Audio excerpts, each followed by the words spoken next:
যে চৰকাৰে নাটক কৰি আছে, চৰকাৰে অভিযুক্তসকলক ধৰিব খোজা নাই আৰু সেইকাৰণে এতিয়া যাতে জুবিন গাৰ্গৰ ন্যায়ৰ বিষয়টো পৰাগ দাসৰ নিচিনা হৈ নপৰে, গতিকে তাৰ কাৰণে আজিৰ পৰা আন্দোলন আৰম্ভ কৰিছোঁ। আপোনালোক সকলোৰে পৰা আশীৰ্বাদ বিচাৰিছোঁ। ধন্যবাদ। জয় অসম। নমস্কাৰ।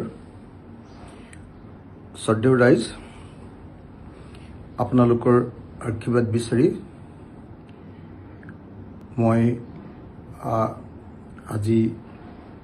আজিৰ পৰা আমাৰ মৰমৰ জুবিনদাৰ মৃত্যুৰ ন্যায় বিচাৰি এক আন্দোলনৰ কাৰ্যসূচীত বহিবলৈ সিদ্ধান্ত লৈছোঁ। আজি 9 বজাৰ পৰা এই আন্দোলনৰ কাৰ্যসূচীত বহাৰ কথা আছিল, পুৱা 9 বজাৰ পৰা। কিন্তু ইতিমধ্যে আমাক মাননীয় ৰাজ্যপাল ডাঙৰীয়াই 11:30 বজাত তেখেতক সাক্ষাৎ কৰিবলৈ নিমন্ত্ৰণ জনোৱাৰ কাৰণে আমি 12 বা 12:30 বজাৰ পৰা মই মোৰ আন্দোলনৰ কাৰ্যসূচী আৰম্ভ কৰিম। আজি প্ৰথমতে খন্তেক সময়ৰ পাছত আমি 11:30 বজাত মাননীয় ৰাজ্যপাল ডাঙৰীয়াক সাক্ষাৎ কৰিম। 3টা দাবী। এক, যে জুবিন গাৰ্গৰ মৃত্যুৰ ৰহস্যজনক মৃত্যুৰ CBI তদন্ত লাগে।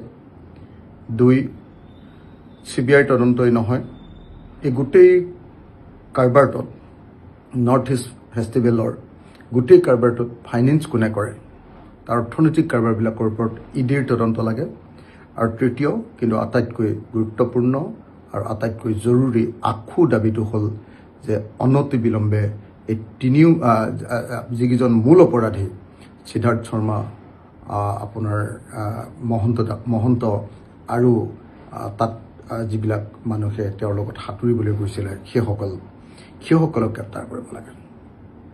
গতিকে এই 3টা দাবীত CBIৰ তদন্ত, EDৰ তদন্ত আৰু দোষী অভিযুক্তসকলক মূল অভিযুক্তসকলক গ্ৰেপ্তাৰ অনতিবিলম্বে, এই দাবীত আজিৰ পৰা মই অকলশৰীয়াকৈ অনশনৰ কাৰ্যসূচী অনিৰ্দিষ্টকালীন অৱস্থান ধৰ্মঘট কাৰ্যসূচী আৰম্ভ কৰিম।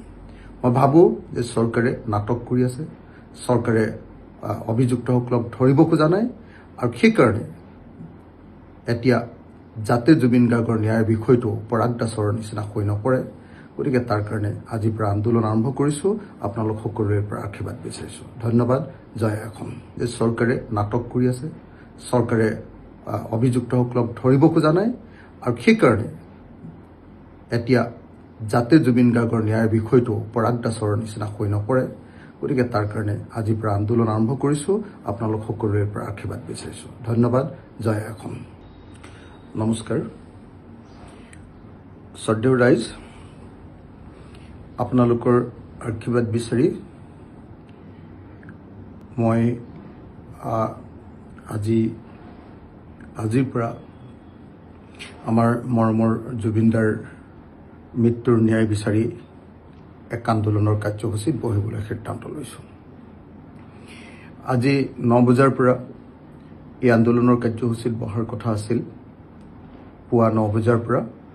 কিন্তু ইতিমধ্যে আমাক মাননীয় ৰাজ্যপাল ডাঙৰীয়াই 11:30 বজাত তেখেতক সাক্ষাৎ কৰিবলৈ নিমন্ত্ৰণ জনোৱাৰ কাৰণে আমি 12 বা 12:30 বজাৰ পৰা মই মোৰ আন্দোলনৰ কাৰ্যসূচী আৰম্ভ কৰিম। আজি প্ৰথমতে খন্তেক সময়ৰ পাছত আমি 11:30 বজাত মাননীয় ৰাজ্যপাল ডাঙৰীয়াক সাক্ষাৎ কৰিম। 3টা দাবী। এক, যে জুবিন গাৰ্গৰ মৃত্যুৰ ৰহস্যজনক মৃত্যুৰ CBI তদন্ত লাগে। 2, CBI তদন্তই নহয়, এই গোটেই কাৰবাৰটোত নৰ্থ ইষ্ট ফেষ্টিভেলৰ গোটেই কাৰবাৰটোত ফাইনেন্স কোনে কৰে, তাৰ অৰ্থনৈতিক কাৰবাৰবিলাকৰ ওপৰত EDৰ তদন্ত লাগে।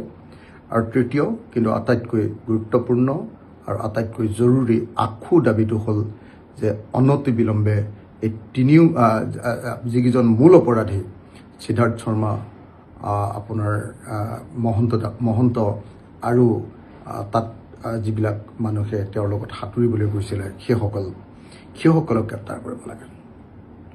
গতিকে এই 3টা দাবীত CBIৰ তদন্ত, EDৰ তদন্ত আৰু দোষী অভিযুক্তসকলক মূল অভিযুক্তসকলক গ্ৰেপ্তাৰ অনতিবিলম্বে, এই দাবীত আজিৰ পৰা মই অকলশৰীয়াকৈ অনশনৰ কাৰ্যসূচী অৱস্থান ধৰ্মঘটৰ অনিৰ্দিষ্টকালীন অৱস্থান ধৰ্মঘটৰ কাৰ্যসূচী আৰম্ভ কৰিম।